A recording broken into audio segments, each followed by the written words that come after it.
दोस्तों, मैं पहले ही आपको एक चेतावनी देना चाहता हूँ कि इस कहानी में 18 प्लस चीज़ें शामिल हैं। इसलिए अगर आप इसे सुन रहे हैं, तो हेडफ़ोन लगाना बिल्कुल ना भूलें। इस अध्याय की शुरुआत होती है जहाँ हमें एक बहुत बड़े घर को दिखाया जाता है। उस घर के अंदर किसी प्रकार का पुनर्जन्म का अनुष्ठान हो रहा होता है। वहाँ कुछ लोग हमारे मुख्य किरदार ली सियोल से पूछ रहे होते हैं, जो एक जनरल है, क्या हम इस अनुष्ठान को आगे बढ़ाने की अनुमति लें? ली सियोल गंभीरता से जवाब देता है, हाँ, बिल्कुल, जल्दी करो। हमें बताया जाता है कि जो मौजूदा मिंग साम्राज्य है, वह वास्तव में एक कठपुतली की तरह है। इसके पीछे कोई छिपा हुआ शख्स है जो पूरे साम्राज्य की सत्ता को अपने हाथों से चला रहा है। इस व्यक्ति को इतिहास का सबसे बड़ा खलनायक माना जाता है। ये वही इंसान है जिसने राजनीति का इस्तेमाल करके खुद एम्प्रेस तक को अपने इशारों पर नचाया। फिर सीन बदलता है और हमारा मुख्य किरदार ली सियोल एक खतरनाक किताब पढ़ते हुए दिखता है।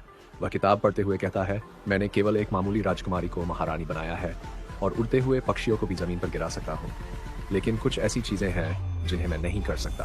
तभी सीन बदलता है और हम महारानी यांगग को देखते हैं, जो भागते हुए उसी कमरे में पहुंचती है जहां अनुष्ठान चल रहा था। वह दरवाजा खोलते ही चिल्लाती है, ओल्ड मैन, आखिरकार तुम इस दुनिया को छोड़ने का फैसला क्यों कर रहे हो?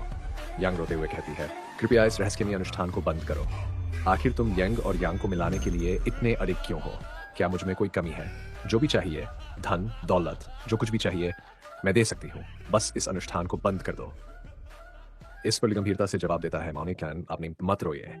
मैंने पहले ही अपना फैसला कर लिया है, कृपया मुझे जाने दीजिए और अगर मैंने कोई गलती की हो तो मुझे माफ कर दीजिए। इसी के साथ हमारा मुख्य किरदार कहता है, आखिरकार मैं यहाँ पर सेक्स को लेकर इतना ज्यादा obsessed क्यों हूँ?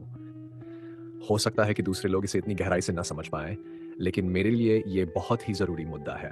और अगर मैं अपनी पिछली जिंदगी और अब की जिंदगी को जोड़ता हूँ, तो शायद तुम्हें नहीं पता होगा, लेकिन मैं यहाँ पिछले 50 सालों से कुंवारा ही पड़ा हूँ। इसके बाद हमें दिखाया जाता है कि जब पास्ट लाइफ में हमारा मुख्य किरदार एक सड़क पार कर रहा था, तभी उसे एक ट्रक ने उड़ा दिया।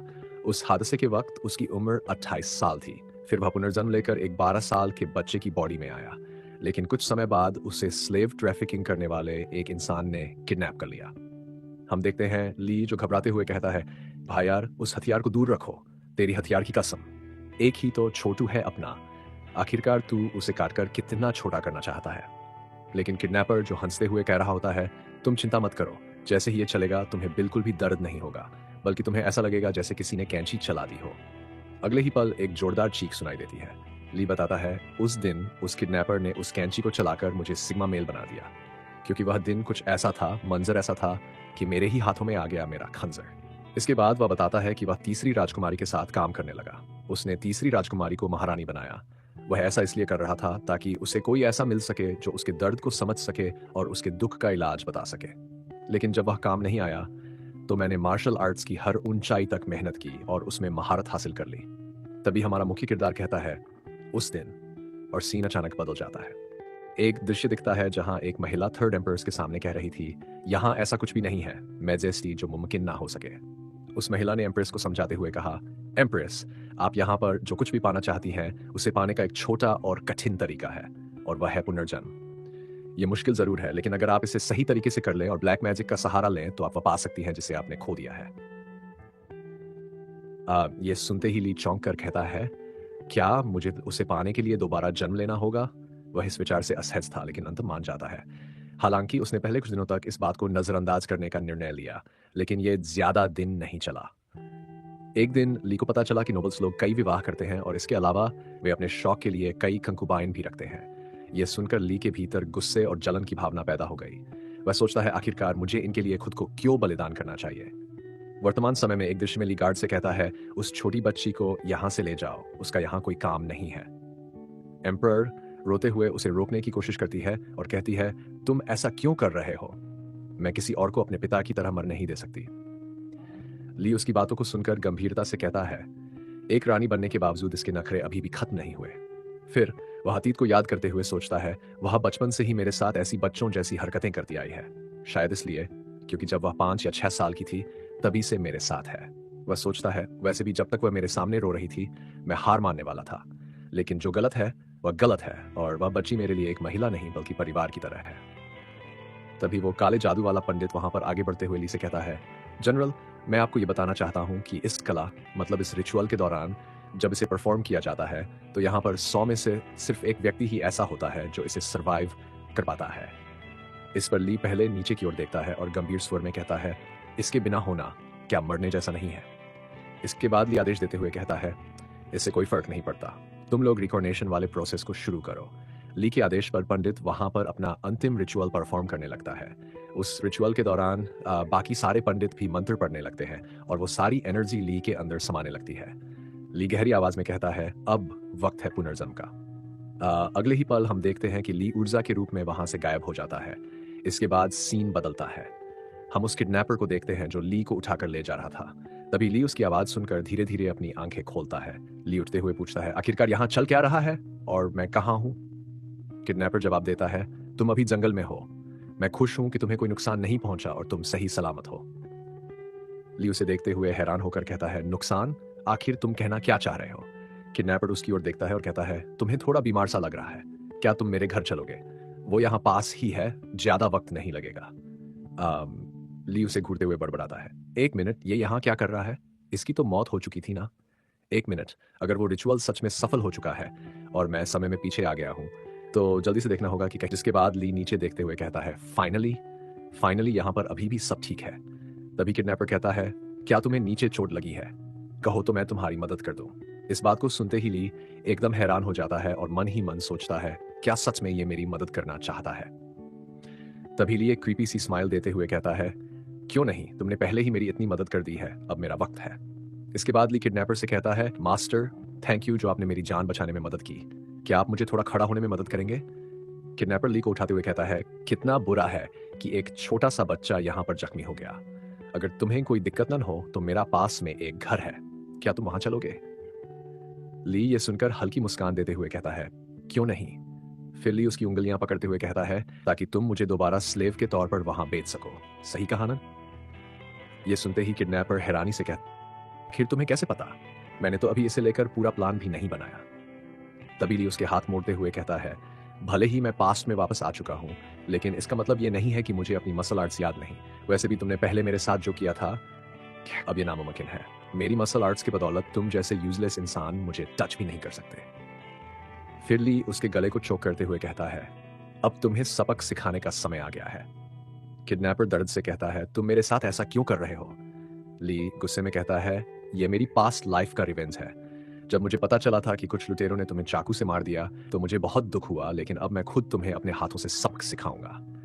ली उसका गला इतना दबा देता है कि वह बेहोश हो जाता है। फिर ली थकान से हांफते हुए कहता है, यकीन नहीं होता कि इतने में ही थक गया। जाने से पहले ली उसके चेहरे पर थूकते हुए कहता है, अब तुम मरे हुए हो।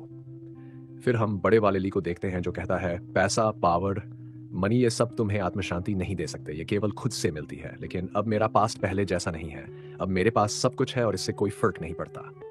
मैं पहले यहाँ वर्जिन के तौर पर पुनर्जन्म हुआ था और अब यहाँ पर रिग्रेस होकर फिर से वर्जिन हूँ। इसलिए अब मैंने ये फैसला किया है कि मैं अपनी जिंदगी को केवल अपनी इच्छाओं के लिए जीऊंगा। ये सब यहाँ पर लिखा हुआ है और तुम लोग इसे देख सकते हो। तभी हम देखते हैं कि ली खुश होते हुए कहता है, अब वक्त आ गया है यहाँ पर धमाल मचाने का। वैसे ये सीन 2 महीने बाद का है, जब ली ने उस व्यक्ति से अपना बदला लिया था। उसके बाद ली अपनी पिछली जिंदगी की यादों के मुताबिक माउंटेन की ओर आया था ताकि वह माउंटेन के गेम्स प्रोविंस में शामिल हो सके। वहीं हम देखते हैं कि ली गुस्से में चढ़ाई करते हुए कहता है, इतनी ठंड है, चढ़ाई करते करते मेरा तो देहांत हो जाएगा और इतने लंबे समय तक लगातार चलने की वजह से मुझे लग रहा है कि मैं कभी भी गिर सकता हूं। लेकिन जो मुझे आगे जाकर जिंदगी का आनंद मिलेगा उसके सामने यह दर्द कुछ भी नहीं है। मतलब अगर मोटिवेशन हो तो ऐसा होना चाहिए।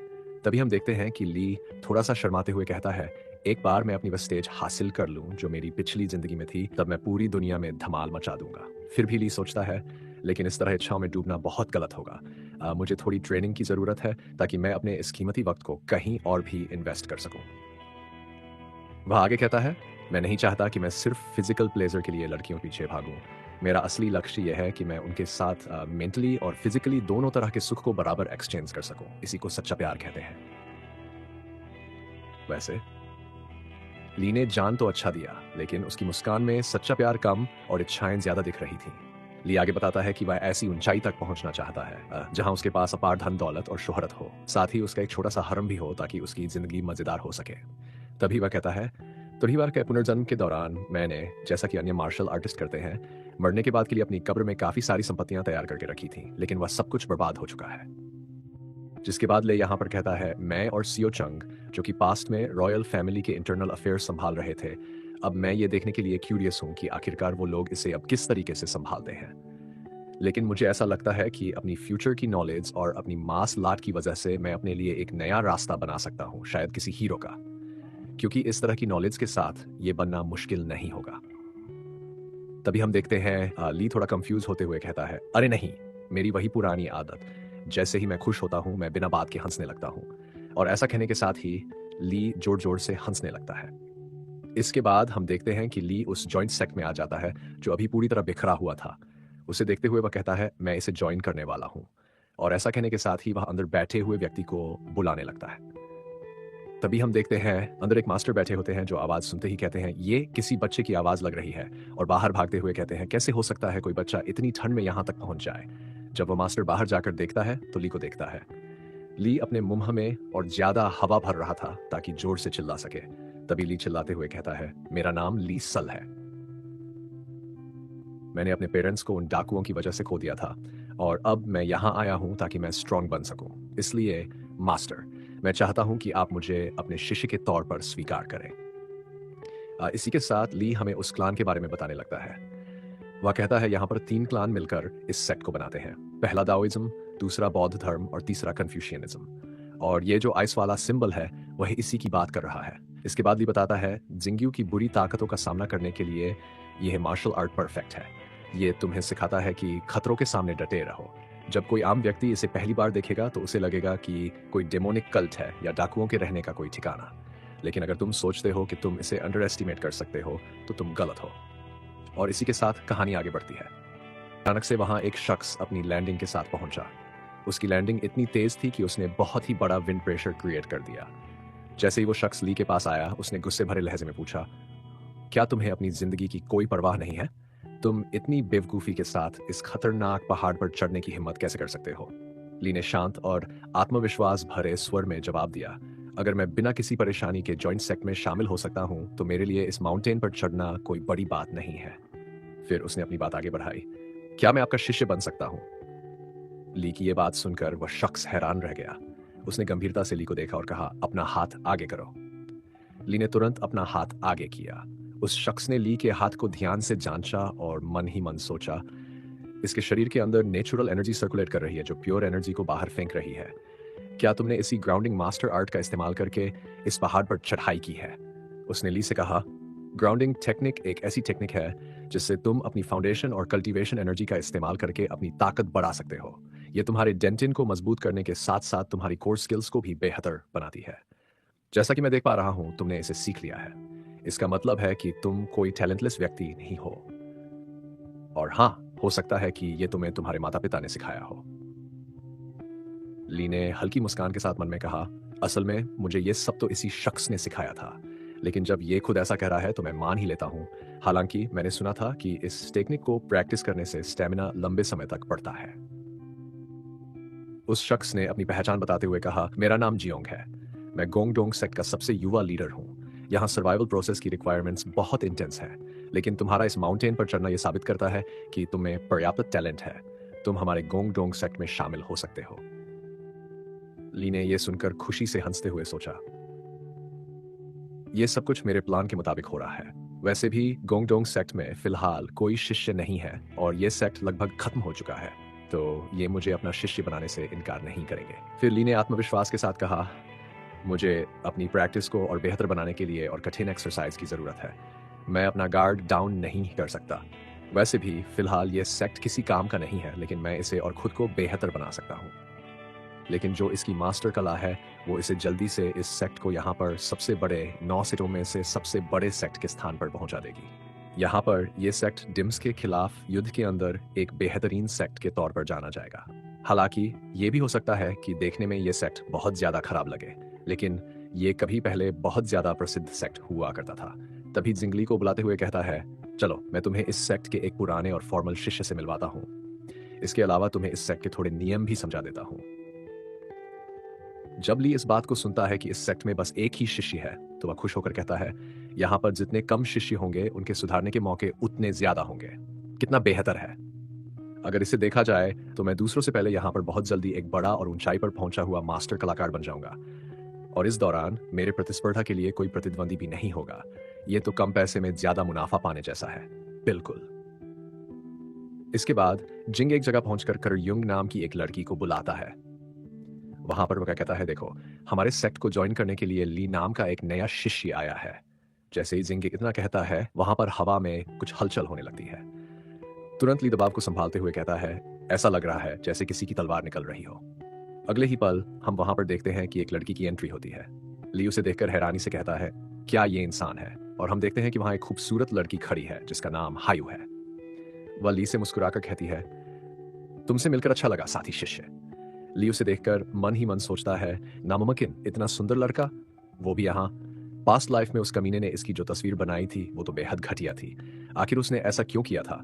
मैंने उस घटिया चित्र को देखते ही इसे रिजेक्ट कर दिया था, लेकिन असल में इसने मेरी पिछली जिंदगी में एक सेक्ट बनाया था जहां यह सिर्फ महिला कल्टिवेटर्स को सिखाया करता था। फिर भी वह सोचता है, अगर ये इतना खूबसूरत है तो मेरे हाथों से ये मेरी सारी लड़कियों को छीन लेगा। तभी युंग ली से पूछता है, क्या तुम ठीक हो? ली जवाब में कहता है, हाँ मैं बिल्कुल ठीक हूं। इस पर हायु मुस्कुराते हुए ली से हाथ मिलाती है और कहती है, फिर तो ये बहुत अच्छी बात है। वैसे भी तुम्हें इतना ज्यादा औपचारिक होने की जरूरत नहीं है। हम सब यहाँ पर मिलजुल कर भाईचारे की तरह रह सकते हैं। लेकिन वहीं दूसरी तरफ ली को अपने मन में गुस्सा आ रहा था और वह सोच रहा था, भगवान से प्रार्थना करता हूँ कि इसका बस 3 सेंटीमीटर ही रहे। तभी हाय ने बड़े प्यार से पूछा, वैसे क्या तुम मेरे साथ कहीं चलोगे? ली थोड़ा हैरानी से पूछता है, कहाँ? हाय थोड़ा मुस्कुराते हुए और प्यार भरे लहजे में कहता है, एक ऐसी जगह जिसे मैं तुम्हें दिखाना चाहता हूं। ली का चेहरा अचानक अजीब सा हो जाता है और वह अपने मन में सोचता है, अरे ये तो एक लड़का है, लेकिन इसे देखकर मेरा ये क्यों खड़ा हो रहा है? तभी युंग ली को तेजी से खींचकर ले जाने लगती है। ली चिल्लाते हुए कहता है, अरे संभल कर, यहाँ की ग्रेविटी कहाँ चली गई? ग्रेविटी गई माचुदा। युंग उसे खींचते हुए आगे बढ़ती जाती है। ली किसी तरह अपना हाथ छुड़ाता है और थोड़ा रुकने की गुजारिश करता है। युंग अचानक गंभीर होकर कहती है, मुझे माफ कर दो, तुम मेरे पहले शिष्य हो और मैं थोड़ा ज्यादा ही एक्साइटेड हो गई थी। ली थोड़ा औपचारिक होकर कहता है, अरे माफ कीजिए, गलती मेरी थी, मुझे उस वक्त उस तरीके से बिहेव नहीं करना चाहिए था। लेकिन ली के मन में कुछ और ही चल रहा था। वह खुद को समझाता है, जितना हो सके शांत रहो, यहाँ तुम्हें इस सेक्ट में काफी वक्त बिताना होगा, सभी के ऊपर एक अच्छा इंप्रेशन बनाओ। ली सोचता है कि उसकी हरकतें उसके आगे के रिश्तों पर असर डालेंगी। वह अपनी छवि को लेकर सचेत रहता है। थोड़ी देर बाद सीन बदलता है। जिंग खिड़की के बाहर देखते हुए कहता है, लगता है हवा काफी तेज है, जल्दी ही सर्दियां खत्म हो जाएंगी। वह सोचता है तब तक युंग और ली एक दूसरे के बहुत अच्छे दोस्त बन चुके होंगे। वैसे भी इस बात को 10 साल हो गए जब मैंने युंग और फनी को यहाँ लाया था। जिंग याद करता है, जब मैंने युंग को पहली बार देखा तो पता चला कि वह एक नेचुरल टैलेंट है। तभी से मैंने उसकी पूरी देखभाल की। वह लड़की मेरी आखिरी उम्मीद है। मैं उसे इस सेक्ट की नई शुरुआत के लिए तैयार कर रहा हूँ। उसकी आंखों में एक विश्वास छलकता है। वह सोचता है उसे इस दुनिया का सामना करना होगा और मुझे यकीन है वह जरूर कर पाएगी। उनके सामने यहाँ पर एक चुनौती खड़ी हो सकती है और वैसे भी ऐसा लगता है कि अभी उसे अपनी लड़की वाली पर्सनालिटी को सबसे छिपाने की जरूरत है ताकि उसकी लड़की होने का सीक्रेट किसी के सामने उजागर न हो सके। युंग के लिए ली एक अच्छा प्रैक्टिस पार्टनर साबित हो सकता है जिससे वह सीख सकती है कि अपने सीक्रेट को दूसरे मर्दों से कैसे छिपाना है। और मुझे पहले ही पता था कि हायन एक लड़की है। अगर मैंने कहीं पर ही की जगह सी का इस्तेमाल कर दिया हो तो उसे नजरअंदाज कर देना। सीन अब ली की तरफ शिफ्ट होता है जो सोने की कोशिश कर रहा था लेकिन उसे नींद नहीं आ रही थी। ली छत की तरफ देखते हुए बड़बड़ाता है, सेक्ट का पहला दिन तो इतना अच्छा था लेकिन पहली रात इतनी खराब क्यों जा रही है? मैं पिछले 2 घंटे से सोने की कोशिश कर रहा हूं। गुस्से में ली खुद से कहता है, सब कुछ उस हाय की वजह से हो रहा होगा। सीन अब सुबह में शिफ्ट होता है। ली युंग को ग्रीट करते हुए कहता है, मैं आपके साथ काम करने के लिए बहुत उत्साहित हूं। इस पर युंग शर्माते हुए कहती है, वैसे मुझे माफ कर देना, कल मैं कुछ ज्यादा ही उत्साहित हूं, ज्यादा नुकसान तो नहीं पहुंचा दिया। ली मुस्कुराते हुए जवाब देता है, नहीं, इसमें कोई बड़ी बात नहीं है। लेकिन उसके मन में चल रहा था, यह गंग डंग सेक्ट जो पहले इतना शक्तिशाली था अब पूरी तरह खत्म हो चुका है। शायद डिम्स की वॉर में यह पहला बलिदान बन गया था। लेकिन मुझे लगता है कि युंग मुझे यह बताना नहीं चाहती। ली गहरी सांस लेते हुए, के लिए इतना निराश होने की क्या जरूरत है? और वैसे भी जब भी तुम्हारा मन करेगा तुम इस सेक्ट की हिस्ट्री को मेरे साथ यहाँ पर शेयर कर सकती हो। मैं इसे बहुत ध्यान से सुनूंगा। लेकिन जब भी मैं ये सुनता हूँ, मुझे ऐसा लगता है कि हाय यहाँ पर बहुत ज़्यादा खुश हो जाती है। लेकिन ली के मन में कुछ और ही चल रहा था। वह सोच रहा था कि जब बात मुझे इम्प्रेस करने की आती है तो उतना ही बोलना चाहिए जितना मैं जानना चाहता हूँ। फिर हम देखते हैं हाय को, जो एक झटके में ली के बहुत करीब आ जाती है। ली गुस्से में कहता है, हमने इस बारे में पहले ही बातें कर ली थी, फिर तुमने इसे दोबारा क्यों किया? इस पर यंग घबराते हुए कहती है, मुझे माफ कर दो, दरअसल ये मेरे माइंड से स्लिप हो गया था। इसके बाद रात का सीन दिखाया जाता है। दरवाजे पर जोर से ईंट मारते हुए कहता है, ये मेरे लिए इतना ज्यादा मायने रखता है कि वो मेरे इतने करीब आई और मैं कुछ नहीं कर पाया। मैं चाहता हूं कि कोई करीब आए, लेकिन वह एक लड़की होनी चाहिए। फिर भी वह मेरे साथ ऐसा क्यों कर रही है? आखिर वो है कौन? वह सिर्फ गोंग डंगसेक की एक जीनियस डिसाइपल है, जो जीनियस के बीच भी जीनियस है। लेकिन इसका यह मतलब नहीं है कि वह मेरे इतनी करीब आ सकती है। फिर भी जब वह मेरे पास होती है, मेरे डिजायर्स को कंट्रोल करना और मुश्किल हो जाता है। इसका क्या मतलब हो सकता है? क्या यह साल वर्जिन रहने की वजह से मैं गे बन चुका हूँ? वैसे भी मैंने पहले भी कुछ ऐसे लोगों को देखा है जो इन डिजायर्स का फायदा उठा लिया करते थे, लेकिन इसके बावजूद मैं गे नहीं हूँ। फिर भी मैं ये समझ नहीं पा रहा हूँ कि जब वह मेरे पास आता है से तब मेरी ये प्रतिक्रिया क्यों होती है। शायद मुझे कुछ नए कल्टीवेशन के तरीकों को सीखने की जरूरत है ताकि मैं इसे कंट्रोल कर सकूं। फिर हम देखते हैं कि ली कह रहा है, मुझे फर्क नहीं पड़ता। फिलहाल के लिए मुझे एक बहुत अच्छा किंग बनना है। तुम्हारी ये छोटी मोटी ट्रिक्स मुझ पर काम नहीं आएंगी। इतना कहकर ली अपने थैले के साथ जाने क्या करने लगता है। उसके बाद हम देखते हैं कि उस घर के अंदर से बस लीक चिल्लाने की आवाज आ रही होती है। फिर हमारा सीन वहां से कुछ और समय बाद शिफ्ट होता है, जहां हम हाई को देखते हैं, जो कि कैरी होती है। वह सोच रही कार मैं उसे पसंद क्यों करती हूँ। हम देखते हैं कि हाई अपनी ही बात पर प्रबल्श करते हुए कह रही होती है, मुझे यकीन नहीं हो रहा कि मैं यहाँ उस नए आए हुए नेडी सिपल्स के सामने अपनी फीलिंग्स को छुपाने की कोशिश कर रही हूँ। वैसे भी ये हमारा एक नया डिसाइल है। मुझे खुद पर काबू रखना चाहिए और उसके लिए एक अच्छा उदाहरण पेश करना चाहिए। यह सब कहते हुए उसे ली की बातें याद आ जाती है। वह याद करती है जब ली उससे इस सेक्ट की हिस्ट्री के बारे में पूछ रहा था। उस बात को याद करते हुए वह फिर से ब्लश करते हुए कहती है, उसके लिए यह थोड़ा कठिन रहा होगा, फिर भी उसने मेरी भावनाओं का सम्मान किया और मुझे बहुत शांतिपूर्ण तरीके से बात कही। वह सोचती है, मैं उसके और करीब जाना चाहती हूँ। क्या एक बड़ा भाई होना ऐसा ही फील कराता है? वैसे भी मुझे यकीन है कि अगली बार हम एक दूसरे के और करीब आ जाएंगे। शायद तब हम एक दूसरे के कंधे पर कम से कम हाथ तो रख सके। इसके बाद सीन सुबह की ओर शिफ्ट होता है। हम देखते हैं ली को, जो एक पतीला रखते हुए कह रहा होता है, सफाई पूरी हो चुकी है। फिर रसोई को देखते हुए वह कहता है, एक आदमी के तौर पर मैंने इतना तो एक्सपेक्ट किया था, लेकिन यहाँ की हालत देखकर लग रहा है कि स्थिति और भी खराब है। खैर जाने दो, वैसे भी मुझे अभी क्या करना चाहिए? यह बहुत मेहनत वाला काम था। वह आगे सोचते हुए कहता है, अगर मुझे भविष्य में एक अच्छा जीवन चाहिए तो मुझे हर मिनट का सही उपयोग करना होगा। लेकिन मुझे अभी भी समझ नहीं आ रहा कि मुझे क्या बनाना चाहिए। वैसे भी मुझे तो कुछ बनाना आता ही नहीं। तभी वहां युंग आ जाती है, तेज आवाज में कहती हुई, जूनियर ब्रदर, आखिर तुम किचन में क्या कर रहे हो?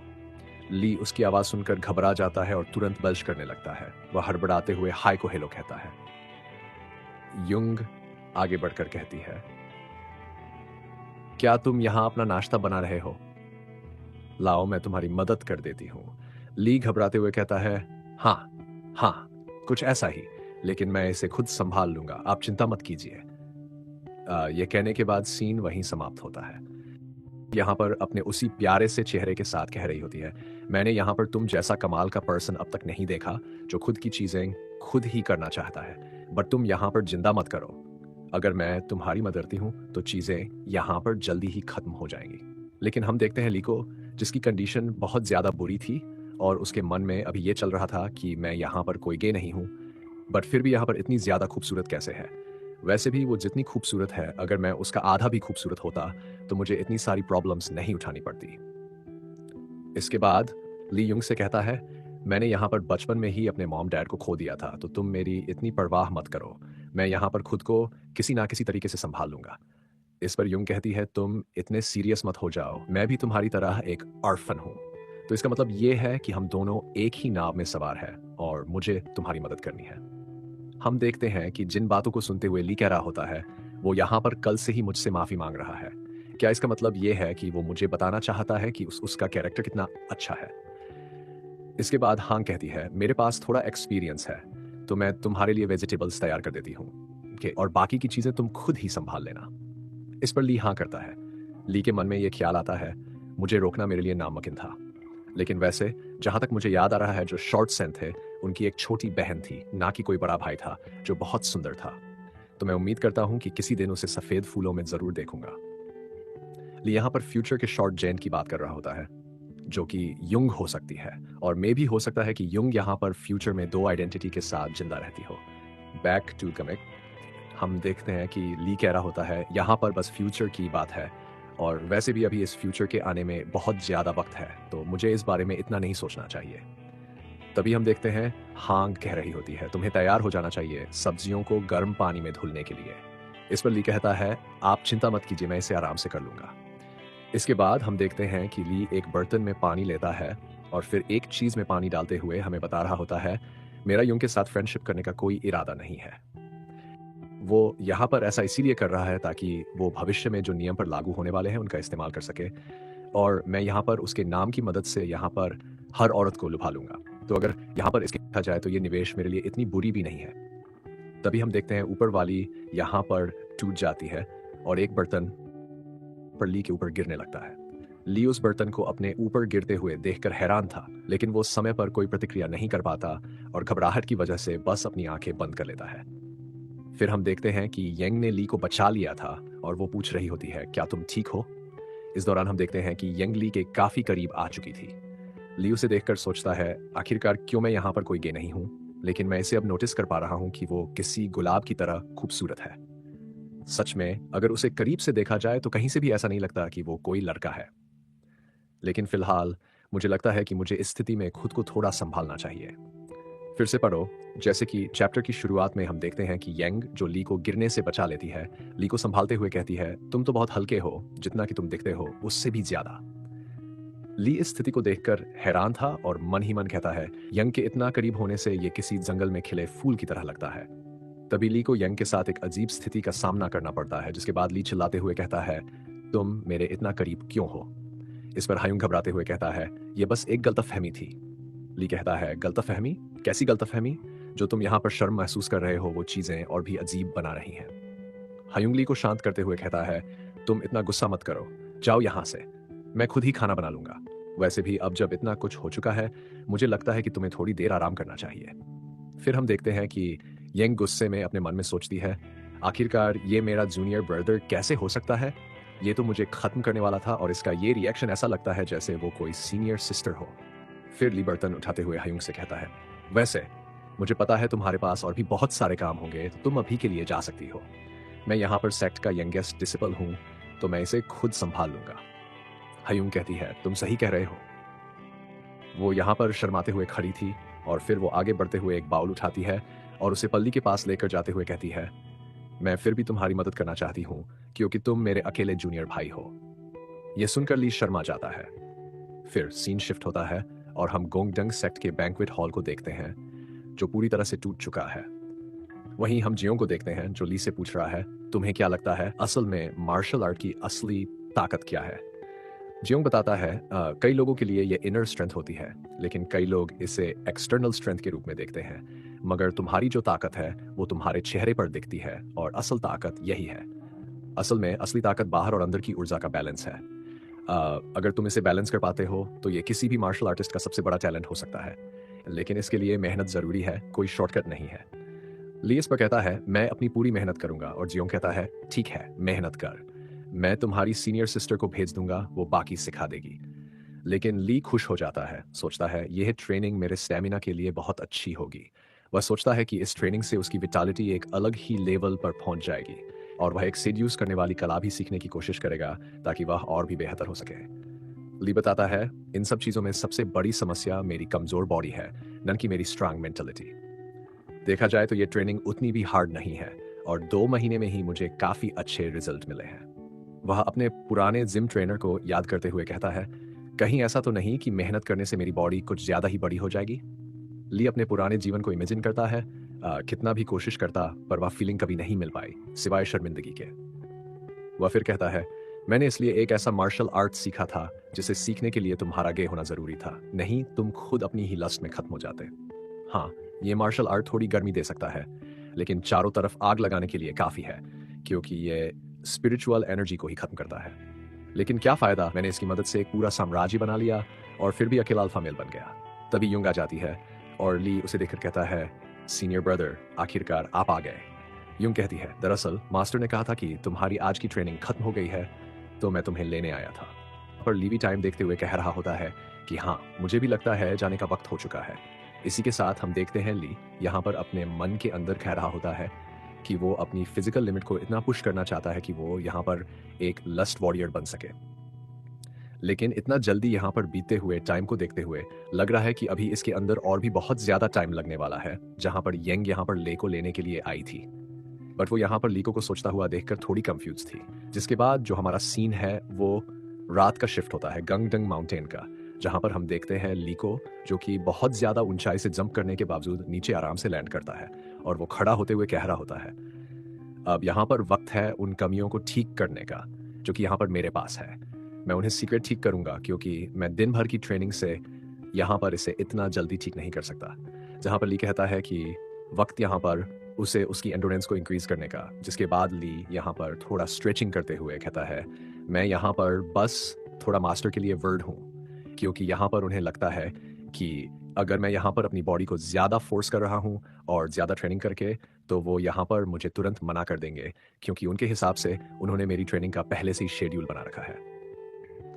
लेकिन वक्त है यहाँ पर मेरी रात की दौड़ का, ताकि मैं यहाँ पर एक वाटलिंग किंग का टाइटल होल्ड कर सकूं। जहां पर ली खुश होकर जाते हुए कह रहा होता है, चलो एक अच्छी दौड़ के साथ यहाँ पर इसे स्टार्ट करते हैं। और इस बीच यहाँ पर हम देखते हैं हायन को, जो कि यहाँ पर ली का शायद पीछा कर रही थी।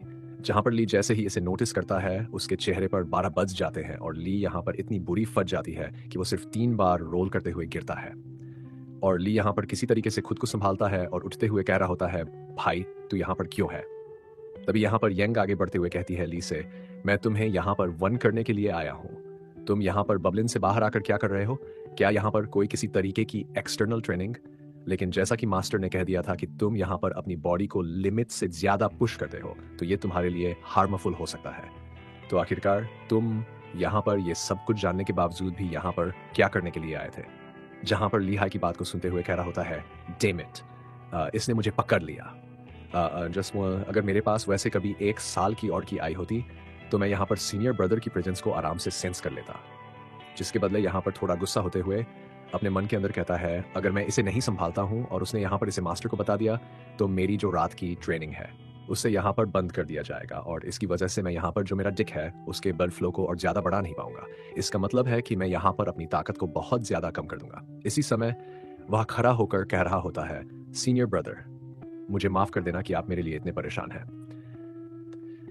लेकिन मेरी एक्सटर्नल ट्रेनिंग के लिए मेरे पास कुछ व्यक्तिगत कारण भी हैं। वह आगे कहता है, असल में आप और मैं दोनों बहुत अलग हैं, क्योंकि जो मेरा कमजोर सा दिमाग है, मैं उतनी जल्दी चीजें नहीं सीख पाता। मुझे और ज्यादा ट्रेनिंग करनी पड़ती है ताकि मैं दूसरों के मुकाबले थोड़ा सामान्य तो बन सकूं। ये कहते हुए रोने लगता है, आपको क्या पता कि ये कितना मुश्किल होता है, गरीब की मजबूरी कोई नहीं समझता। फिर वह बताता है, मुझे इस सच्चाई से नफरत है क्योंकि मैं बहुत कमजोर हूं। मुझे येंग जितना स्ट्रांग बनने में सदियां लग जाएंगी। मैं बस थोड़ा समय बचाना चाहता हूं। हाय, ये सब सुनकर दुविधा में फती आती है, अब क्या करे। ली अभी भी रोते हुए कहता है, मैं बस ट्रेनिंग करके अपनी हड्डियों को थोड़ा मजबूत बनाना चाहता हूं ताकि किसी के अटैक को कम से कम सहन कर सकूं, ऐसे ही मर न जाऊं। हाय उसकी बात सुनते हुए कुछ तय नहीं कर पाती। ली मन ही मन सोच रहा होता है, वह मेरे जाल में फंस रही है, मुझे और मेहनत करनी होगी ताकि सब कुछ और ज्यादा असली लगे और मैं आराम से बच सकूं। इसके पहले कि ली और ज्यादा नाटक कर पाए, हाय उसे गले लगा लेती है। यूं कहती है, मुझे नहीं पता था कि तुम इन चीजों से जूझ रहे हो, ये बहुत बुरा है सच में। यूं घबराते हुए कहता है, आखिर ये मेरे इतना करीब क्यों है? मुझे ऐसा लग रहा है जैसे मेरे साथ कुछ बहुत गलत होने वाला है, और वैसे भी ये मुझे इस तरह गले लगाकर क्या सोच रही है? ली सोचता है, मुझे खुद को कंट्रोल करना होगा, नहीं तो कुछ भी उल्टा पलटा हो गया तो मेरी जिंदगी का अंतिम संस्कार यहीं हो जाएगा। इसके बाद कुछ समय के लिए शांति छा जाती है। कुछ देर बाद ली धीरे धीरे सरकते हुए नीचे चला जाता है और गलती से एक गलत जगह पहुंच जाता है।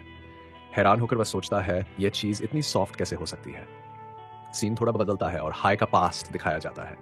वह कुछ जानवरों को मार चुकी थी क्योंकि उसे भूख लगी थी। बाकी लोग उसे देखकर कहते हैं वह एक राक्षस है।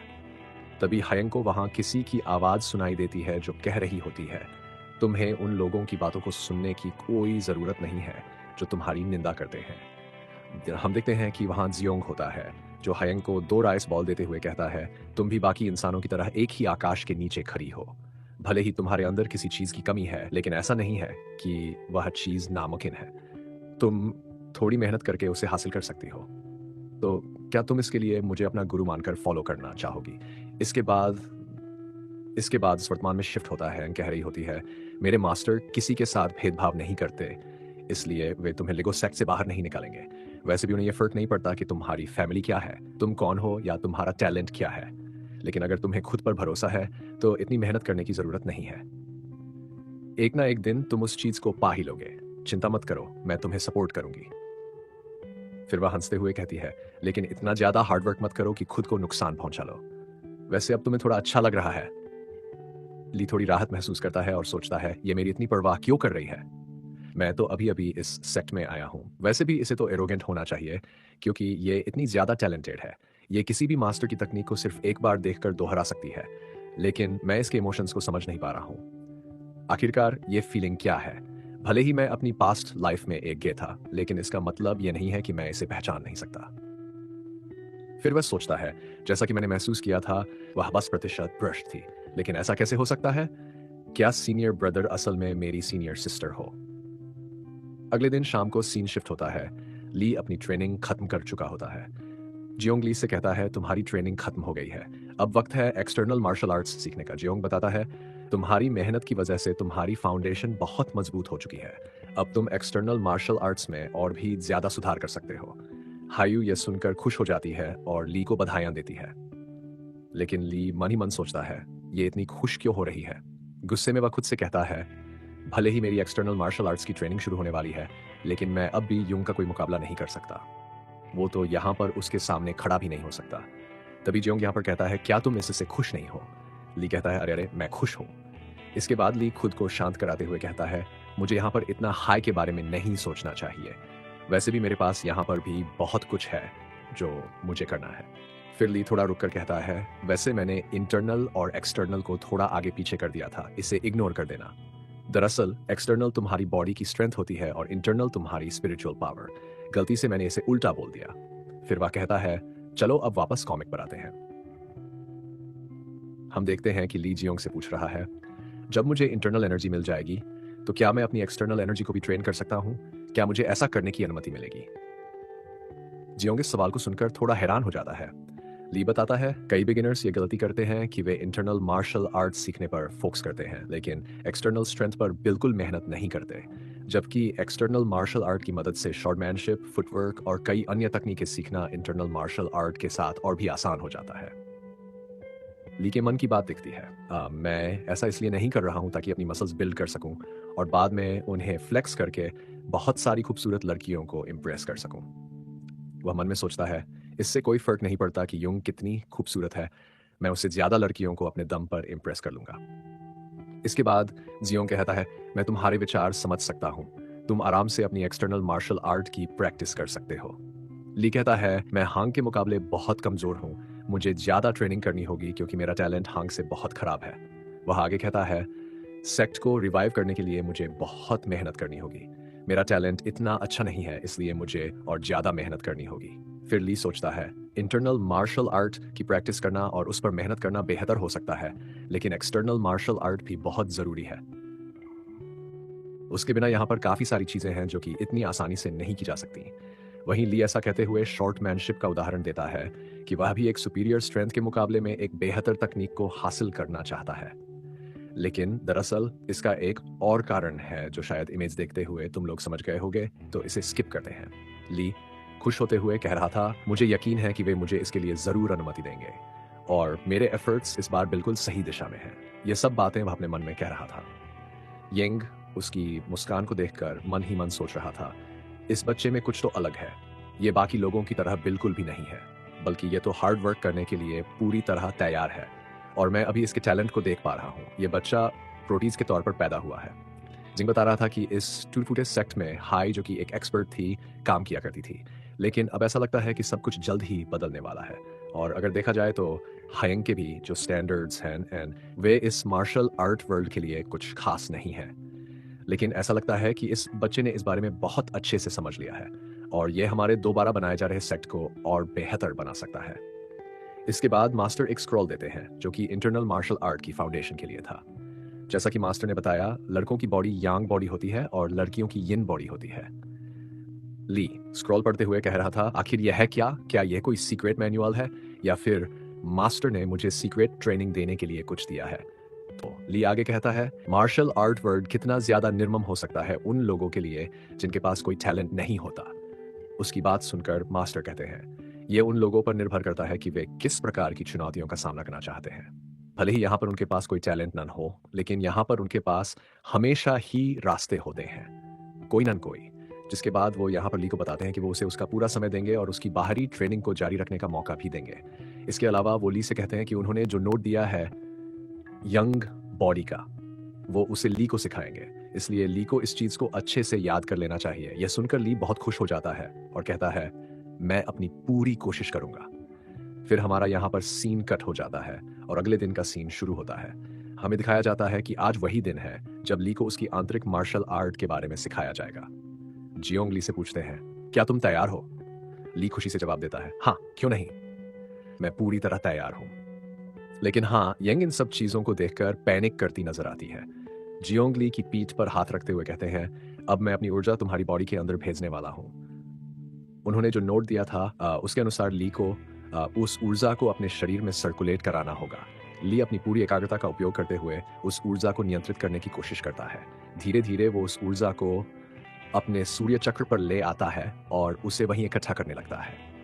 ली उस ऊर्जा को अपनी बॉडी के अंदर महसूस करता हुआ कहता है, यह जगह इतनी ठंडी है लेकिन मुझे ठंड नहीं लग रही। मुझे ऐसा लग रहा है जैसे मेरी पूरी बॉडी को किसी अलग तरह की गर्मी ने ढक लिया है। जब ली मेडिटेशन कर रहा होता है तभी उसके पीछे एक आध्यात्मिक अवतार बन जाता है। ली कहता है, मुझे ऐसा महसूस हो रहा है जैसे सूरज की रोशनी मेरी नसों के अंदर से बह रही है। इस प्रक्रिया के दौरान बाहर भी बहुत ज्यादा आध्यात्मिक ऊर्जा उत्पन्न हो रही होती है।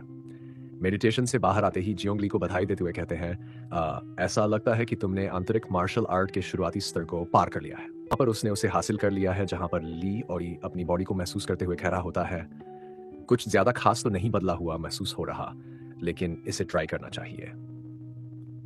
जैसे ही ली इसे ट्राई करता है, वह रिजल्ट देखकर हैरान हो जाता है क्योंकि उसने सच में ऐसा कर दिखाया था। हम देखते हैं कि ली बेहद खुश हो जाता है और अपने मन में सोचता है, उस वक्त मुझे लगा कि मैं असली के मास्टर के रूप में अवतार ले चुका हूं। दूसरी तरफ युंग ली को इतना खुश देखकर मुस्कुराती है। अब सीन रात का हो जाता है जहां जियोंग युंग से हैरानी भरे लहजे में कहता है, तुम ये क्या कह रही हो? क्या तुम भी यहाँ एक्सटर्नल एनर्जी की प्रैक्टिस करने वाली हो?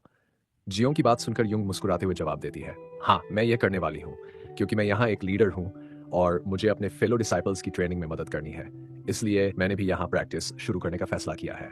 ये सुनकर जियोंग गहरी सांस लेते हुए कहते हैं, ऐसा लग रहा है कि तुम भी सीख रही हो कि एक कॉमरेड कैसे बनते हैं। फिर वह कहते हैं, तो ली और युंग, तुम दोनों को मिलकर बाहर जाना चाहिए। इसे ट्रेनिंग के रूप में लो ताकि तुम बाहर जाकर नई चीजें सीख सको और हमें बता सको कि तुमने कितना इम्प्रूव किया है।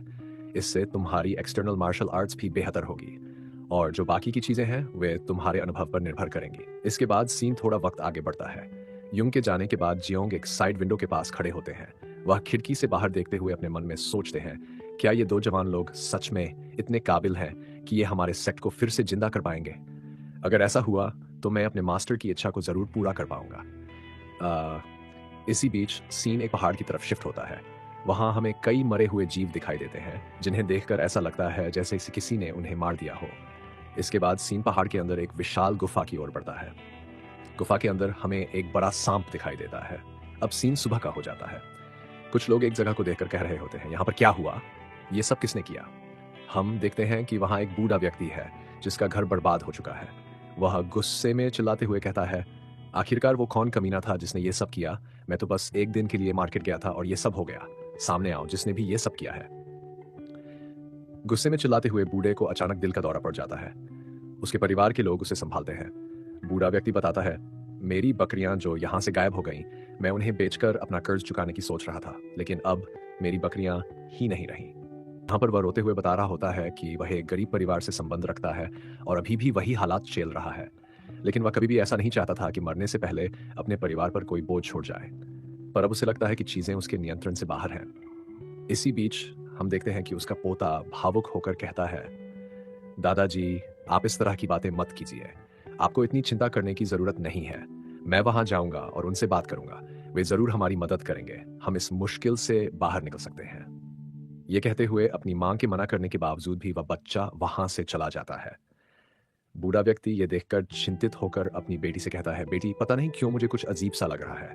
वह आगे बताता है, मैंने गोंगडोंग सेक्ट को देखा है। वह अब वैसा नहीं रहा जैसा पहले था। सब कुछ खत्म हो चुका है और पता नहीं अब उसे कौन चला रहा है।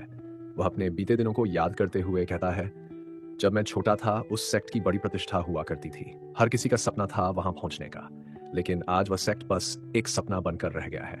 वह कहता है, पहले वह जगह जान और शक्ति का केंद्र थी, लेकिन अब वहां खालीपन और सन्नाटा है। शायद समय ने उसे बदल दिया है। आगे हम देखते हैं कि ली को अपनी बाहरी ऊर्जा पर काम कर रहा है। वह शांत स्वर में कहता है, यिन क्यूई अब मेरे लोअर डेंट यान में सही से समा चुका है। अब मुझे ऐसा लग रहा है जैसे मैं नई ऊंचाइयों पर पहुंच रहा हूं। वह आत्मविश्वास से आगे कहता है, अब समय आ गया है छोटी तकनीकों पर काम करने का। ये तकनीकें मेरी ऊर्जा को और स्थिर करेंगी। ली सोचते हुए अपने मास्टर की बातें याद करता है। गोंगडोंग सेक्ट की जो अनूठी तकनीक है वह यिन और यांग के संतुलन पर आधारित है। यह हमारे पूर्वजों के जान और प्रकृति के नियमों का प्रतीक है।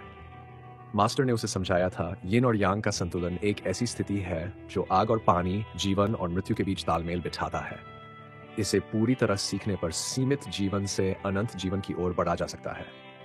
ली को यह भी याद आता है कि उसके मास्टर ने कहा था, बहुत से लोग इस सेक्ट को गलत समझते हैं। उन्हें लगता है कि यह प्रकृति के नियमों को तोड़ता है, लेकिन सच्चाई यह है कि इसे सीखने के लिए बहुत धैर्य और साधना की जरूरत होती है। ये सब याद करते हुए ली अपने अभ्यास में पूरी लगन से जुटा रहता है, खुद को नई ऊंचाइयों की ओर बढ़ाने के लिए तैयार करता है। यहाँ पर वो कहते हैं कि मैंने तुम्हें डेफिनेशन तो बता दी, लेकिन अब वक्त है तुम्हें मार्शल आर्ट की तकनीक समझाने का। जहाँ पर हम देखते हैं ली खुशी से ब्लश करते हुए कह रहा होता है, ये कितनी कमाल की बात है कि मुझे इतनी बेहतरीन तकनीकें सीखने को मिल रही हैं। इस तरह की मार्शल आर्ट की मदद से वो अब एक सच्चे मार्शल आर्टिस्ट से आमने सामने लड़ाई कर सकता है। भले ही थोड़ी बहुत स्किल और अनुभव का अंतर हो, लेकिन वो खुश है कि उसने इस तरह के सेक्ट को ज्वाइन किया। को दरवाजे पर किसी के नॉक करने की आवाज सुनाई देती है। जब वो दरवाजा खोलता है तो देखता है कि वहां एक छोटा बच्चा खड़ा है। वो बच्चा रोते हुए चिल्ला रहा होता है, प्लीज गंगडोंग के सेक्ट के लोगों, मेरे दादाजी की मदद करो। दरवाजा पीटते हुए बच्चा सेक्ट की तारीफ करता है और कहता है, अगर ये वही प्रतिष्ठित और धर्मी सेक्ट है तो प्लीज मेरी मदद करो। फिर वो बताता है, मेरे दादाजी ने अपनी पूरी जिंदगी इस सेक्ट का समर्थन किया है। ली उसकी बात सुनकर कहता है, ऐसा लगता है कि वो किसी परेशानी में है। क्या हमें मास्टर से पूछकर जाकर इसे देखना चाहिए? युंग जवाब देती है, पता नहीं, लेकिन चलकर देख तो सकते हैं। क्या दिक्कत है? इसके बाद ली और युंग उस टूटे हुए सेक्ट से बाहर आते हैं और बच्चे की मदद करने का निर्णय लेते हैं। वो बच्चा अपनी पूरी बात बताते हुए कहता है, आप लोग चाहते हैं कि मैं लोकल ऑफिसर से शिकायत करूं, लेकिन मुझे नहीं लगता कि कोई मेरी मदद करेगा। आप मेरी आखिरी उम्मीद हो। बच्चा बताता है, जिस तरह से मेरे खेत बर्बाद किए गए हैं वो किसी साधारण चोर के बस की बात नहीं है। मेरे दादाजी इस सेक्ट से बहुत प्यार करते थे। उन्होंने इस सेक्ट की मदद के लिए अपनी बकरियों को मार्केट में बेचने की योजना बनाई थी, लेकिन मार्केट तक पहुंचने से पहले ही मैंने देखा कि सारी बकरियां खत्म हो चुकी थी। बच्चा आगे कहता है, मुझे पता है कि मेरे पास पैसे नहीं हैं और बिना पैसों के आपसे मदद मांगना शर्मनाक है, लेकिन क्या आप मेरे दादाजी के लिए ये कर सकते हैं? ली उसकी बात सुनकर थोड़ा सोचता है और फिर युंग से कहता है, ठीक है, इस बच्चे ने यहां तक आने के लिए बहुत मेहनत की है। हमें भी उसकी समस्या को एक बार देखकर आना चाहिए। इसके बाद हमें दिखाया जाता है कि ली, युंग और वो बच्चा उसके खेतों की ओर बढ़ते हैं, जहां पर ली उस तोड़फोड़ कोड को देखकर कह रहा होता है, ये जगह यहां पर गंगथंग पर्वत से जुड़ी हुई है। दरअसल ये उसी पर्वत के किसी किनारे पर है। तो यहाँ पर यह पता लगता है कि शायद ये किसी जानवर के द्वारा किया गया हो। तभी ली को कुछ देखकर थोड़ा झटका लगता है, जो कि असल में वहां पर निशान थे। ली देखकर चौंक जाता है, यहाँ पर सांप के निशान, लेकिन सांपों के पास पैर तो नहीं होते। फिर भी ली अपने मन में सोच रहा होता है, इन निशानों का आकार देखकर ऐसा लग रहा है कि यह सांप कोई राक्षसी जीव हो सकता है, और क्या यह संभव है कि यह बस यहाँ भोजन की तलाश में आया हो? इसके बाद ली यंग से पूछता है, वैसे सीनियर ब्रदर, क्या यहाँ पर कोई पुरानी कहानी या आत्मकथा है कि इस जगह पर बड़े बड़े सांप रहते हों? यंग जवाब देती है, मैंने तो यहाँ पर ऐसी कोई बात नहीं सुनी, और अगर ये कोई खतरनाक राक्षसी प्राणी होता तो मास्टर इसे पहले ही ढूंढ कर खत्म कर देते। ली थोड़ी देर विचार करते हुए कहता है, इस पर्वत के बारे में मैंने सुना है कि गोंगडोंग के पास कोई ताओजम या उनसे जुड़े लोग रहते थे जिनकी ये जगह पवित्र मानी जाती थी। शायद यहाँ की आध्यात्मिक ऊर्जा ने इन जानवरों को इतना विशाल बना दिया हो, और अगर ये एक राक्षसी जीव है तो ऐसा नहीं हो सकता कि किसी ने इसे पहले ना देखा हो। वो थोड़ा रुककर फिर कहता है, लेकिन मेरा ये मानना है कि ये पहली बार जागा है। अगर ऐसा है तो मुझे इसकी ऊर्जा को कंज्यूम करके खुद को और ताकतवर बनाने का मौका मिल सकता है। इन शब्दों के साथ ली के चेहरे पर एक घिनौनी मुस्कान आ जाती है। ली हयंग को कहता है, हमें इसे देखने के लिए आगे बढ़ना चाहिए। हयंग जवाब देती है, पर क्या तुम्हें नहीं लगता कि मास्टर को बताए बिना कोई कदम उठाना सही नहीं होगा? अरे चिंता मत करो, ये कोई बड़ी बात नहीं है। मुझे बस इसके बारे में जानने की बहुत उत्सुकता है, और वैसे भी हमारे पास यहाँ पर कोई अधिकार नहीं है गंगडन के लोगों की बात को टालने का। फिर वो मुस्कुराते हुए कहता है, हयंग, एक बार इस बच्चे की मासूम सी शक्ल तो देखो। अगर आज हमने इसकी बात नहीं मानी तो ये हमारे गंगडंग सेक्ट के बारे में क्या सोचेगा? इसे लगेगा कि हमारा सेक्ट इतनी छोटी छोटी बातों को भी हल नहीं कर सकता। ली की इतनी बार कहने पर हयंग भी बच्चे के मासूम चेहरे को देखकर मान जाती है। वो बच्चे कहती है, तुम चिंता मत करो, चाहे ये राक्षसी जीव ही क्यों न हो, हम तुम्हारी मदद करेंगे।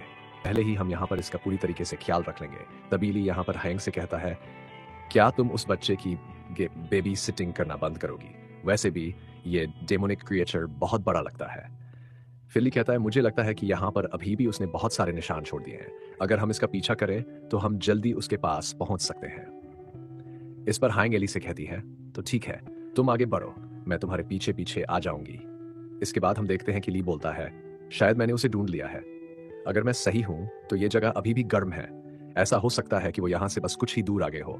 हमें जल्दी से उसके पास पहुंचना होगा, इससे पहले कि वो भाग जाए। युंग कहती है, हाँ वो तो ठीक है, पर तुम संभल कर चलो। इसके बाद ली और युंग तेजी से उस सांप की ओर बढ़ने लगते हैं। इस दौरान हाइंग ली से पूछती है, जूनियर, क्या तुम पक्का मानते हो कि हमें पहले जाकर इस बारे में सेक्ट के मास्टर को नहीं बताना चाहिए? ली जवाब देता है, इससे फर्क ही क्या पड़ता है, हम तो बस आम लोगों की मदद कर रहे हैं। लेकिन ली के मन में कुछ और ही चल रहा था। वह सोच रहा था, मुझे पता था कि तुम यही पूछोगी, क्योंकि तुम एक राइटियस सेक्ट की राइटियस डिसाइपल हो। इसके बाद वह युंग से कहता है, चलो इन बातों को साइड में रखते हैं और अभी रास्ते पर ध्यान देते हैं। अगर हम ध्यान नहीं देंगे तो इतने घने जंगल में खो सकते हैं। अचानक ली को कुछ देखकर झटका लगता है। वह कहता है, निशान कहाँ गए? क्या सांप यहाँ से गायब हो गया? तभी हाइंग चिल्लाते हुए कहती है, ली ऊपर देखो। जैसे ही ली ऊपर देखता है वह हैरान रह जाता है। एक बहुत बड़ा सांप उस पर अटैक करने के लिए आगे बढ़ रहा था। ली कुछ रिएक्ट कर पाता उससे पहले सांप ने उसे अपने जबड़े में दबोच लिया। युंग ये देखकर घबरा गई और तेजी से ली की ओर भागी। जब सांप ने ली को पकड़ रखा था तभी ली को कुछ विजन आते हैं। वह तबाही के कुछ वक्त पहले के दृश्य देखता है। दरअसल यहाँ पर हमें बताया गया है कि एक सर्ड सेंट गंगडंग माउंटेन के अंदर खो गए थे। गंगडंग माउंटेन बहुत विशाल है। उस सेंट ने गंगसन नाम की जगह पर रहने का निर्णय लिया था। उन्होंने गंगडंग सेक्ट के खो चुके पोटेंशियल को ढूंढने का प्रयास किया। यहाँ पोटेंशियल से मतलब है गंगडंग सेक्ट की सीक्रेट टेक्निक्स और ट्रेजर्स, जिनकी बहुत बड़ी कीमत थी और जिन्हें शायद सेक्ट के पूर्वजों ने छोड़ा था। ली का मानना है कि शायद इन ट्रेजर्स में कुछ को सांप ने निगल लिया होगा। इसी वजह से एक सामान्य सांप एक डेमोनिक बीस्ट में बदल गया। उसने शायद बहुत अधिक मात्रा में स्पिरिचुअल एनर्जी को एब्जॉर्ब किया है। ली सोचता है कि अगर गंगडंग माउंटेन में ऐसी कोई जगह है जहां इतनी एनर्जी मौजूद है तो हो सकता है यह सांप वहीं से आया हो। कहता है, अगर यह सच है तो मुझे इस सांप का पीछा करना होगा और उसके रास्ते को फॉलो करना होगा। शायद वह सांप अकेला नहीं होगा जिसने इस एनर्जी को कंज्यूम किया है। मैं भी उसे हासिल करूंगा। ली को अपने पिछले जन्म की यादें हैं और वह जानता है कि उस सर्ड सेंट के यहां पहुंचने में अभी समय है। वह सोचता है, मुझे उससे पहले उस खजाने को ढूंढना होगा और वह खजाना मेरा होगा। इस बीच यंग अपनी तलवार के साथ हाई फैंग को बचाने के लिए बढ़ रही होती है। हाई सोचता है, मेरे जूनियर ने अपनी पूरी ताकत लगा दी है इसे रोकने में। अगर मैं जल्दी नहीं करती और उस पर हमला नहीं करती तो उसकी जान को खतरा हो सकता है। यंग सांप पर हमला करती है, लेकिन वह देखती है कि सांप के स्किल्स पर कोई असर नहीं हो रहा। वह घबरा जाती है। वहीं हाई को भी एक खतरे का एहसास होता है। तभी सांप अपनी पूंछ से यंग पर हमला करता है। इन सब घटनाओं को ली दूर से देख रहा होता है। वह सोचता है, शायद मैंने स्थिति को बहुत हल्के में ले लिया था, लेकिन अभी पैनिक करने से कुछ नहीं होगा। मुझे शांत रहकर कुछ करना होगा। ये सोचकर ली एक टूटी हुई पेड़ की डाली उठाता है और उसी लकड़ी का इस्तेमाल करके सांप की आंख पर हमला करता है। सांप दर्द सहन नहीं कर पाता और पीछे हट जाता है। ली के पास एक मौका आता है, वह पीछे हटता है और अपने कंधे को पकड़ते हुए कहता है, लगता है मुझे थोड़ी चोट लग चुकी है। उस दौरान तभी वहां युंग भी आ जाती है। वह ली से चिंतित स्वर में पूछती है, जूनियर क्या तुम ठीक हो? ली उसे देखते हुए शांत लहजे में कहता है, हाँ मैं ठीक हूं, लेकिन हमें यहाँ थोड़ा और ध्यान देने की जरूरत है। जैसा कि हमने देखा डायरेक्ट अटैक में हम असफल रहे हैं, हमें अब एक जाल तैयार करना होगा। इसके बाद ली युंग से पूछता है, वैसे मैंने देखा कि उसका सिर बहुत ज्यादा कठोर है, क्या उसे तलवार से काटना मुश्किल होगा? युंग सोचते हुए जवाब देती है, हाँ दरअसल उसकी स्किल्स बहुत ज्यादा मजबूत है, इस वजह से उसे तलवार से काटना आसान नहीं है, लेकिन अगर मैं सही तरीके से इसे ध्यान केंद्रित करूं तो एक ही अटैक में उसका गला काट सकती हूँ। पर उसकी अटैकिंग स्पीड इतनी तेज है कि मैं उसे पढ़ नहीं पा रही हूँ। साथ ही उसका डिफेंस भी इतना मजबूत है कि आसपास कोई कमजोर हिस्सा नहीं दिख रहा। इस दौरान हम देखते हैं कि ली शायद जहर से थोड़ा प्रभावित हो चुका है। वह अपने मन में सोच रहा होता है, शायद युंग अभी तक उस लेवल पर नहीं पहुंची है जहां वह पहले हुआ करती थी। पहले उसके लिए ऐसे जीव कोई बड़ी बात नहीं थे, लेकिन मेरे पास अपनी पिछली जिंदगी की स्किल्स हैं। भले ही मैं जहर से प्रभावित हूँ, फिर भी मैं कुछ समय निकाल सकता हूँ। लेकिन अगर इस दौरान युंग भी जहर का शिकार हो गई तो हमारे पास बचने का कोई मौका नहीं बचेगा। ली इस सोच के साथ एक फैसला करता है। वह कहता है, मुझे यहाँ एक ओपनिंग क्रिएट करनी होगी। फिर वह अपने कपड़े उतारने लगता है ताकि उनका इस्तेमाल कर सके और उस जीव को कुछ समय के लिए उलझा सके। वह युंग से कहता है, सुनो, जब मैं तुम्हें सिग्नल दूं तभी तुम अटैक करना। युंग थोड़ा चौंक कर कहती है, तुम ऐसा अचानक से कैसे कर सकते हो? ली आत्मविश्वास से कहता है, हमें अभी इसे रोकने का कोई तरीका निकालना ही होगा और इसके लिए हमें तुरंत काम करना होगा। ली की योजना और उसका आत्मविश्वास युंग को भी हिम्मत देता है। पर ली आगे बढ़ते हुए हायंग से तैयार होने के लिए कहता है। वो कहता है, अभी के लिए बहुत देर हो चुकी है, अब हम हिजिन नहीं कर सकते। तभी वहां मौजूद सांप ली को अपनी तरफ आता हुआ देख उस पर हमला करने के लिए बढ़ने लगता है। ली भी सांप को अपनी ओर बढ़ता है। भले ही ये कितना भी भयानक क्यों न हो, मुझे इसका सामना करना होगा। फिर ली चकमा देते हुए कहता है, इसकी आंखें ही इसकी कमजोरी है। ऐसा कहते हुए ली उस सांप की आंख पर जोर से वार करता है और उसी आंख की ओर कपड़ा बांधने लगता है। इसके बाद ली वह कपड़ा सांप के गले में फंसा कर कस देता है, जिससे सांप का गला जकड़ जाता है। इस स्थिति में हायंग को एक मौका मिल जाता है। हायंग इस मौके का फायदा उठाते हुए तेजी से आगे बढ़ती है और सांप के शरीर को अपने जौहर से रोकने के लिए एक मजबूत वार करती है। सांप का शरीर टूटकर बिखर जाता है और उसका सिर गिरकर दूर चला जाता है। यह देखकर हायंग थोड़ी चौंकी हुई होती है और सोचती है, इतनी आसानी से मैंने सांप को मात दे दी। फिर वह अपनी तलवार को देखती हुई कहती है, यह लगता है सांप का कमजोर हिस्सा उसका गला था। हायंग को याद आता है कि कैसे ली ने उसे सांप के गले पर वार करने के लिए सही दिशा में मार्गदर्शन किया था। ये याद करते ही तभी उसे यहां पर ली की याद आती है, जहां पर वो ली को एल्बम को देखती है जो जमीन में गिरा हुआ था। जब वो यहां पर ली के पास पहुंचती है तो देखती है कि ली के ऊपर उस सांप के जहर का बहुत ज्यादा असर हो रहा था। इस दौरान ली के मन में चल रहा होता है कि जैसा मैंने सुना था, सांप के जहर में बहुत ज्यादा स्ट्रांग यंग एनर्जी होती है। इस वजह से ऐसा लग रहा था जैसे मेरा शरीर जल रहा हो।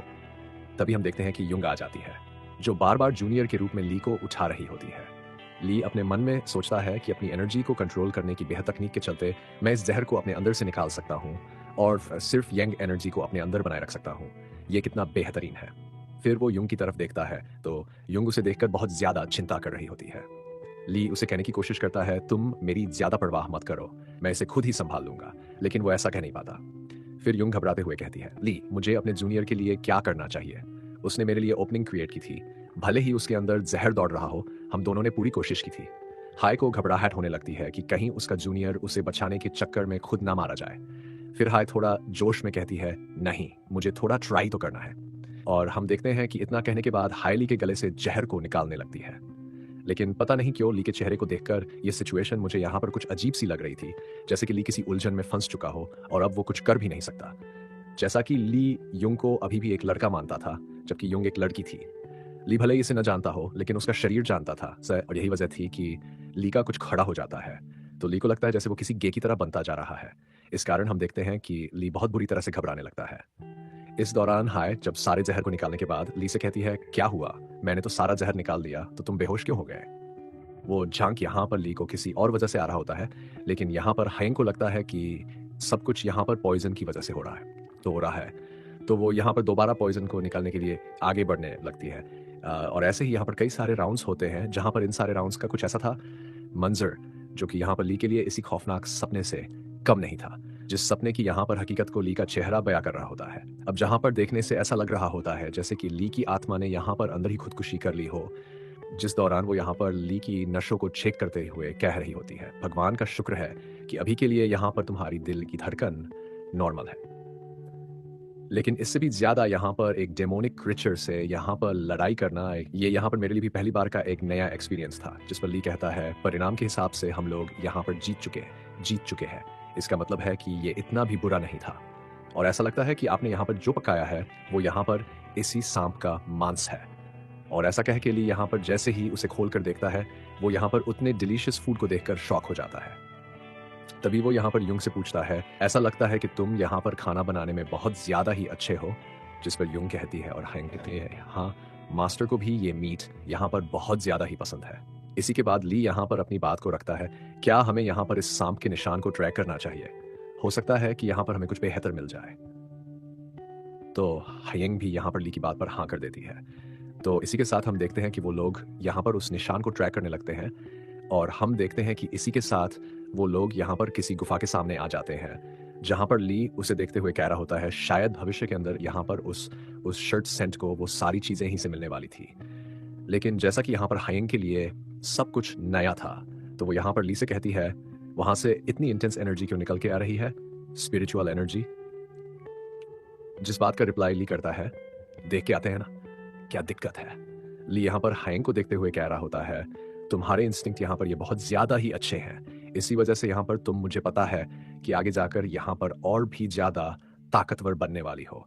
और हम देखते हैं कि वो लोग उसके बाद यहाँ पर उस जगह के अंदर आ जाते हैं, जहाँ पर हयंग आगे बढ़ते हुए कह रही होती है, मुझे लगा नहीं था कि गंगडंग माउंटेन के अंदर सच में यहाँ पर कोई ऐसी जगह एक्सिस्ट करती होगी। क्या ये यहाँ पर वही लेजेंड गंगसक तो नहीं? जिस बात का रिप्लाई ली करता है, चलकर देख ही लेते हैं ना, क्या दिक्कत है? ली यहाँ पर हमें इसी बारे में बताता है कि ये जगह यहाँ पर गंगडंग के एंसेट कर्स ने यहाँ पर बहुत पहले बनाया था, वो भी टाव की कल्ट वेशन के लिए।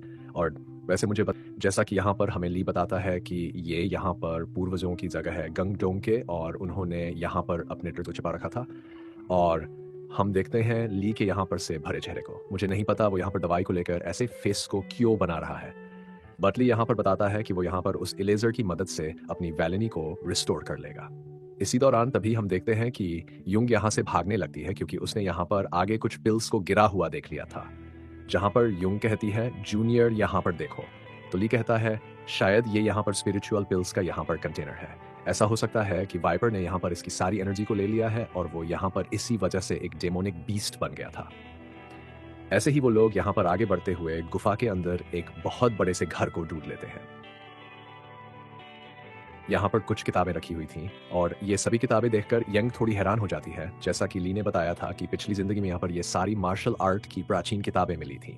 कोई बेवकूफ ही होगा जो इतनी पुरानी और शक्तिशाली मार्शल आर्ट को देखकर भी छोड़कर चला जाए। यंग उन किताबों को देखकर उनके नाम पढ़ने लगती है, जैसे 7 killing sword, heavenly mystery sword, true young sword और a great power of the demon slayer. ऐसा लगता है जैसे उसने डिमन स्लेयर की कॉमिक्स उठा ली हो। वैसे मुझे तो किताब पर कोई ऐसा नाम नहीं दिख रहा, लेकिन यंग इन किताबों को देखकर कहती है, ये तो वही किताबें हैं जो गोंगडंग की पुरानी रहस्यमयी मार्शल आर्ट से जुड़ी हैं, जो यहाँ बहुत पहले खो गई थी। ये देखकर यंग खुश हो जाती है और कहती है, क्या ऐसा हो सकता है कि ये वही किताबें हों जिन्हें हमारे पुराने पूर्वज ट्रेनिंग के लिए इस्तेमाल करते थे? फिर यंग उस जगह को देखकर कहती है, तो ये बात सच थी कि यही वही लेजेंडरी गंगसेंग है। ली भी भोलेपन से आगे बढ़ते हुए यंग से पूछता है, क्या तुमने कुछ पाया है? तो यंग जवाब देती है, ये हमारे सेक्ट की वही पुरानी मार्शल आर्ट हो सकती है, शायद मैंने इसे गलती से ढूंढ लिया। ली कहता है, लगता है यहाँ और भी कई चीजें छिपी हुई हो सकती हैं, हमें इन्हें ढूंढना चाहिए। यंग इस पर सहमति जताती है कि हम इस पूरी जगह को एक्सप्लोर करेंगे, और अगर कुछ नहीं मिला तो एक्सप्लोर करेंगे। इसके बाद हम ली के चेहरे को देखते हैं जो एकदम शांत है, और वह अपने मन में सोचता है, मुझे जल्दी से जल्दी इसे ढूंढना होगा। अगर यंग यहाँ आ गई तो मुझे इस एलेजर को अपने पास रखने का कोई मौका नहीं मिलेगा। वह दरवाजा खोलते हुए कहता है, यहाँ 2 संभावनाएं हो सकती है। अगर मैंने इस एलेजर को कंज्यूम कर लिया तो मुझे उस पुरानी सीनियर की परेशानियों का सामना नहीं करना पड़ेगा। फिर वह एलेजर को देखता हुआ सोचता है, अब जो भी हो मुझे इस एलेजर को कंज्यूम करना है। इस बीच उसके चेहरे पर लस्ट की छाया नजर आती है और वह सोचता है, मुझे नहीं पता क्यों, लेकिन शायद मैं अपनी जिंदगी हवस के लिए जी रहा हूँ, या शायद मुझे हर चीज में हवस दिख रही है। मुझे खेद है कि वीडियो आने में इतना समय लग गया, लेकिन उन्होंने कहा था कि वे हर शनिवार को चैप्टर अपडेट करेंगे। इसीलिए मैं आर्टी कोल्ड वॉर सीरीज के चैप्टर्स ढूंढ रहा था, लेकिन मुझे कोई नया चैप्टर नहीं मिला। जैसे ही मुझे नया चैप्टर मिलेगा मैं उसे अपडेट कर दूंगा। और हाँ, कल भी एक वीडियो आएगी, ये कंफर्म है।